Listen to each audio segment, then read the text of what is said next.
Hey everybody, happy Saturday. It's the second Saturday in Lent. I think it's the second Saturday. We're almost close to the second Sunday of Lent, and I'm very excited about that. I hope you guys' Lent is going well. But without further ado, let me get to the readings for Remember Me, daily readings for Lent. This is for Saturday after the first Sunday in Lent. What is fervor? It does not mean emotion. Fervor consists in these three things: regularity, punctuality, and exactness. That is, doing our duty to God by rule, doing it punctually at the right time, and exactly that it is, as perfectly as we can. But if we have been indulging in venial sins of any sort or kind, we begin to do our duty towards God in a slovenly way. We neglect the right time. We do it irregularly. We put off God with imperfect service. Those venial sins are like the dust setting on a perfect machine. As the dust accumulates upon the timepiece, the motion of the timepiece becomes slower, and as it becomes sluggish, it loses its perfection. So, mortal sin is the death of the soul, but venial sin is the disease of the soul. Those who willingly allow themselves to fall into such infirmities and imperfections, which are not yet mortal, are like men who are making bad blood, men whom morbid humors are accumulating a lingering malady upon them. More than this, venial sins have the effect of giving a perverse inclination to the will. The will, once united with God and converted to God, has begun gradually to avert itself from God.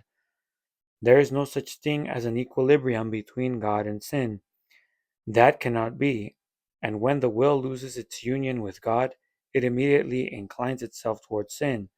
Once more, such sins displease God, and can any sin be small which displeases God? So just put that right here. Anyway, got my notes. I don't think this episode is gonna be too long. No promises though, but I did want to talk about fervor. Um, Just like Cardinal Manning said, fervor consists of three things: regularity, punctuality, and exactness. And just to reiterate, just so you guys know, for your benefit and for mine, regularity, tongue twisted, regularity, doing our duty to God by rule. So we have to, we have to do it all the time, right? Punctuality, do it at the right time.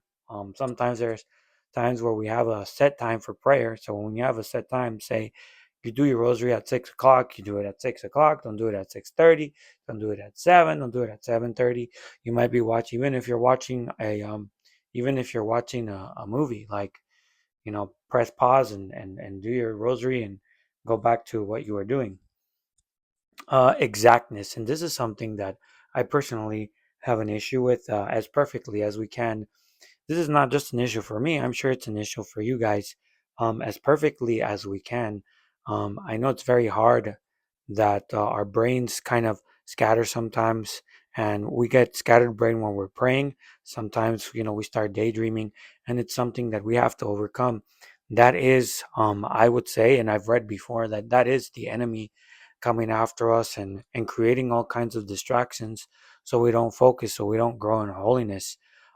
Maybe the devil doesn't stop you from, maybe the devil doesn't stop you from praying entirely, but he does stunt your spiritual growth, and he might be sending you, maybe memories or any kind of stuff or whatever. These are distractions to stop you, at least, because there is some kind of grace. Even if you don't do it as perfectly as possible, there is obvious grace from doing the rosary. But the enemy, the devil, he tries to distract you, so he tries to stunt the growth as much as possible, because it could be that all you're daydreaming or semi daydreaming, but you don't receive the kind of graces, you don't receive the kind of spiritual growth. So that the devil will take that rather than nothing. But what do we do to combat this? There are rosary books. If you're praying specifically for the rosary, there are rosary books that give you meditations on like the spiritual fruits. There are some rosaries that give you meditation for each Hail Mary. You can be reading it while you're praying the Hail Mary, because I do understand sometimes at a certain point, you've memorized the Hail Mary so much that you memorized it so much that it's like noise to you. And when you get to that point where you memorize the Hail Mary, don't stop there. You start meditating on what you're praying. First, you memorize your prayers, and then you start thinking about what you're praying, why I'm praying this. What's the Our Father? What's the Hail Mary? What's the Glory Be? What does it mean? What's the Credo? The Fatima prayer, what does it mean? You can focus on stuff like that. Like I said, there are books that give you meditations for the spiritual fruits of each decade. Sometimes they give you reminders of basically a breakdown of each decade that you're doing, bead for bead, Hail Mary for Hail Mary. So that's something that you can do if you're somebody who has a hard time paying attention. The books are out there, and you should take advantage of them, because I've learned a lot from this stuff. And the Rosary is a great prayer, and it's the easiest prayer. If you want to grow spiritually, and you're somebody who's a layperson and not a religious, the Rosary is the best way of doing that.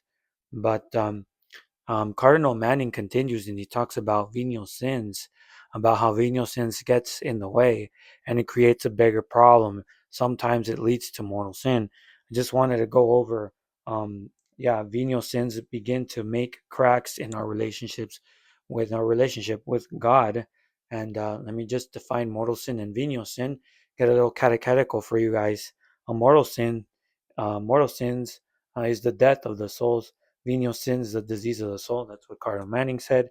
And I, again, getting catechetical for venial sin, an offense against God in light matter or without full consent of the will, which does not destroy grace and friendship with God or the right to eternal happiness. Now, venial sins are bad. Obviously, God doesn't like any kind of sins, but these are sins kind of like silly mistakes, silly errors. Sometimes you make mistakes, just by being human. Sometimes you're not thinking, sometimes you don't know. It comes out of pure ignorance, or, sometimes not a deeper understanding. What I see with venial sins is that sometimes people don't have a deeper understanding of the sin, like basically like entailments of like mortal sin, and it's like a gradation thing, I call it. Like, so they'll do a sin, but it's like not as bad. The principle is the same, it's still there, but it's venial because they don't know exactly that it's a sin. They don't get entailments. What I've noticed is that, yes, the entailment issue that a lot of Catholics have.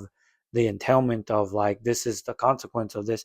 It's just it's that's usually what I see. People fall into venial sins, and just like mortal sins, we have to combat venial sins.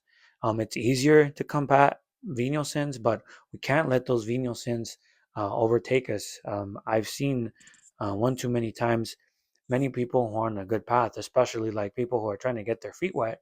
um, they're going a good roll or anything like that, and then they let venial sins here and there, and then the venial sins creep along and they weaken the soul. And I've seen people fall, and the venial sins do enough to crack the soul, the spiritual will of somebody, and they just return to sin.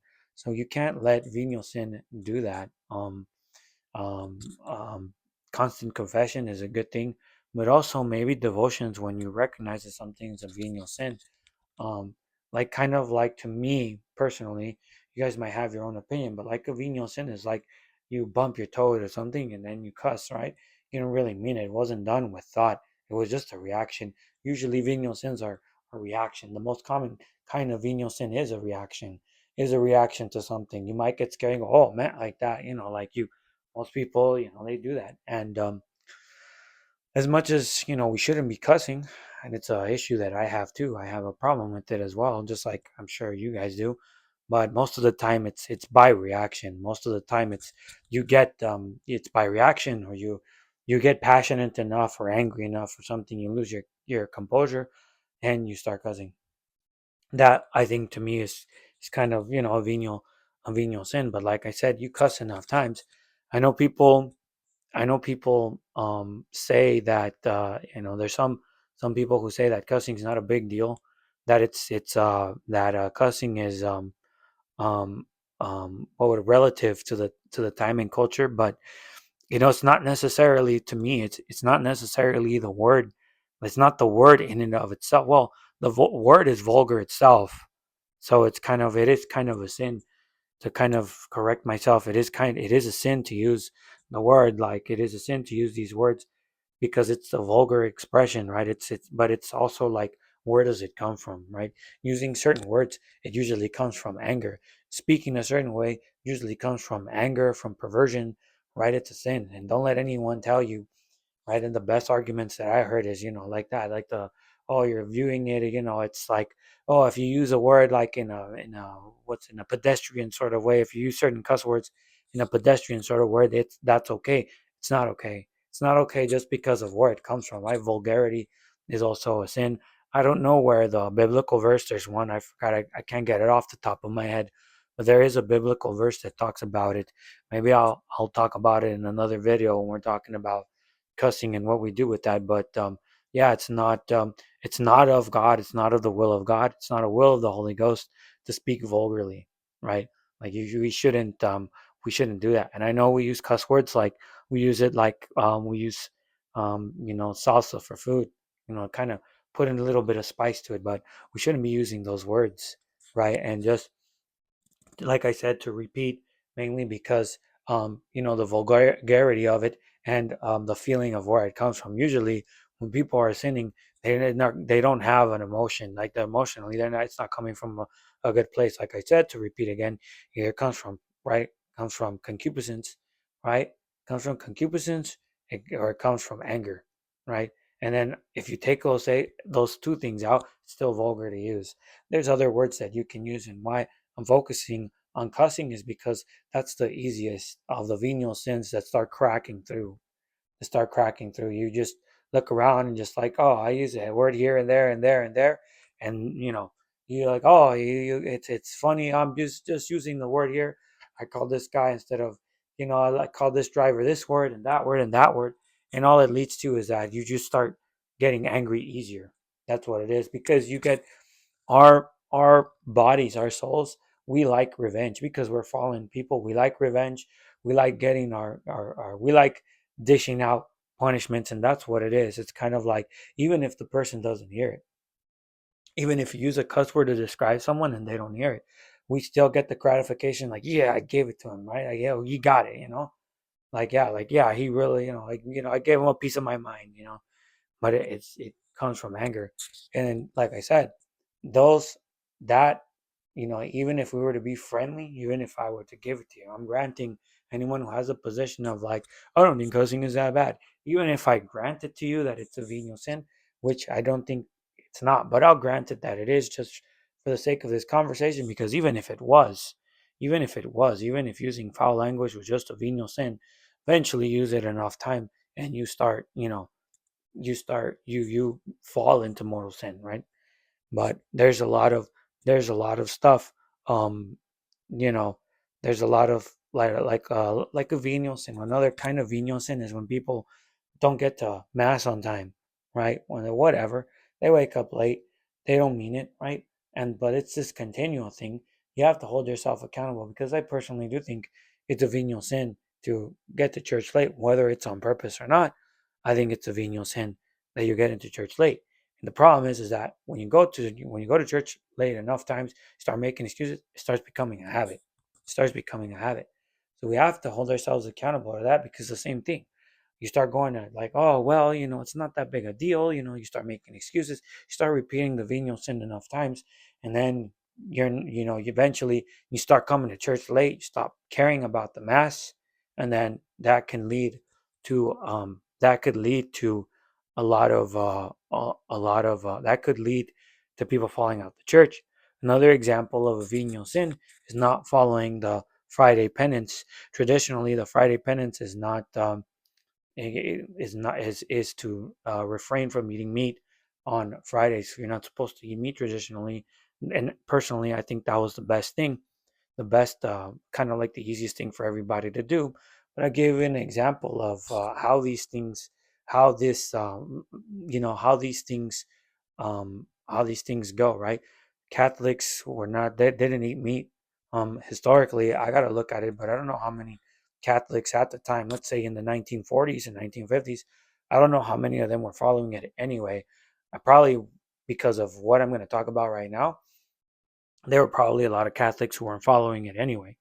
But right in the 1960s, uh, Paul the Sixth Paul the Sixth decided to uh, give the Catholic bishops conferences of each country, of each area, the power to kind of change it, like to kind of change things. And I'm not. They changed the Friday penance, right? They changed it from not eating meat. They changed it to do whatever do whatever penance you want, right? And the problem is that before we were given instructions of what to do. Do not eat meat on Friday. That was easy to do. When they changed it to you can do whatever penance you want, what happened? What did people start doing?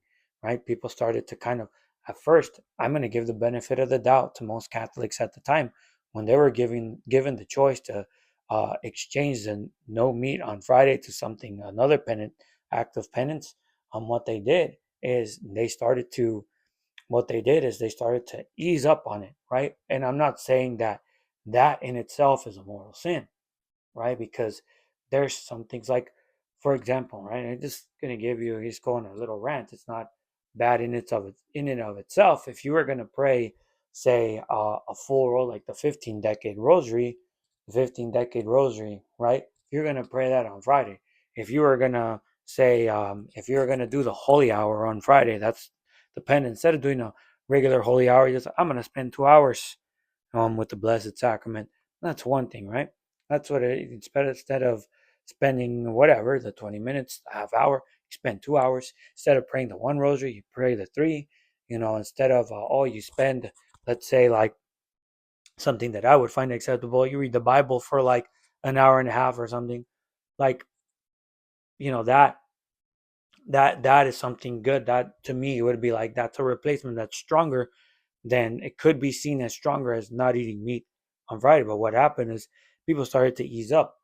And like I said before, that was not a venial sin in and of itself. But the problem is that this laziness, and it's what it talked about fervor. That's what we're talking about. Instead of it being a venial sin, the fervor of people, right, it started to decrease. And what happens is that that decrease in fervor starts turning into venial sins, and that venial sin starts turning into mortal sin, and that's how a lot of souls left the church, right? This decrease in fervor, right? It was some people be like, oh, you can complain about the Friday penance, the don't eat meat, and I'm sure a lot of people did, but see that people don't see it in the long run. People in the 40s, people in the 50s, probably even people in the 30s, right? They complained about the Friday abstinence. They didn't want to do the Friday abstinence. They thought it was ridiculous. They thought this, whatever they felt, right? But that rule is there for a reason. To me, I think it was easy to follow, and it's the minimum amount of fervor, of acts of fervor that you can do to just not eat meat on Friday. But like I said, they eased it up. The fervor died. That decrease in fervor turned into venial sin, which turned into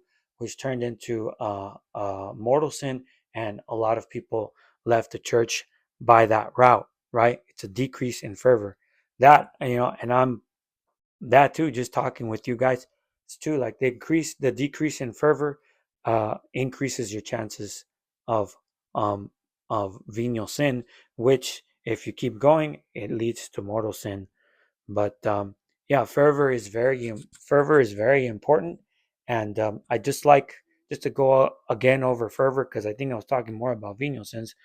But like with fervor, um, you know, I really like Cardinal Manning's explanation for fervor. Right? It's systematical, right? Because there's a lot of Catholics who are like who believe, right? And I think this is a better explanation. Who believe that fervor is you have to do it with the greatest amount of feeling in it, and it's not that. You know what?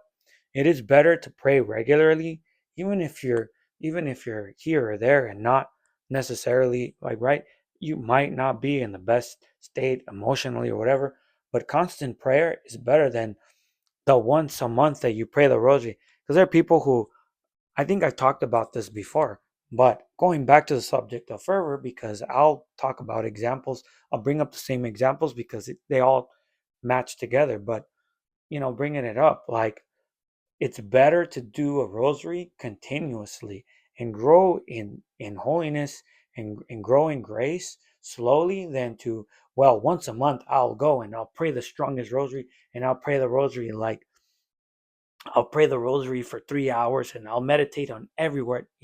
Honestly, if you're somebody that holds that position, I would just say, like, it's like you just pray once. Like you can only do it like once. Like once. It's kind of like you only want to spend time with God, like you only want to spend time with God once a month or whatever. However, I've heard priests when I was younger, I've heard priests say that, like, if you can't pray the rosary for, like, if you can't meditate on the rosary for 3 hours, you shouldn't be praying it. I disagree with that, with any priest who says that. I totally disagree. A rosary done at the very bare minimum should take about 20 to 25 minutes, right? And you can take longer if it takes longer to meditate. But definitely that fervor, that definition that Cardinal Manning gave us, that mechanical fervor, regularity, punctuality, and exactness, that's better than doing something with the highest amount of spirit. Because if you're only going to be doing it once, it's the same thing. Like you're only going to be praying the rosary um, um, once a month. It's goes back to what I said, a decrease in fervor, right? And it and it leads to leaving the faith. I know there's a lot of Catholics who, a lot of Catholic influencers, and they for whatever reason, they start making arguments about how it's not necessary to pray the rosary every day, that I also will disagree for the same reason. Praying the rosary every day, and they say that you don't need that for salvation, which is, it's true. It's true that you don't. It's true that you don't, but it's kind of like a double edged, like, you know, um, yeah, like it's true that you don't pray. It's true that you don't need the rosary. You don't need to pray the rosary to achieve salvation. But for the laity, it becomes almost like this is this is true. But for, there might be people who have a devotion heart. There might be somebody, like, if you're doing the liturgy of the hours, right? If you're doing that, then fine. You don't need to pray the rosary. But most people don't do that. But like I said, it is academically, right?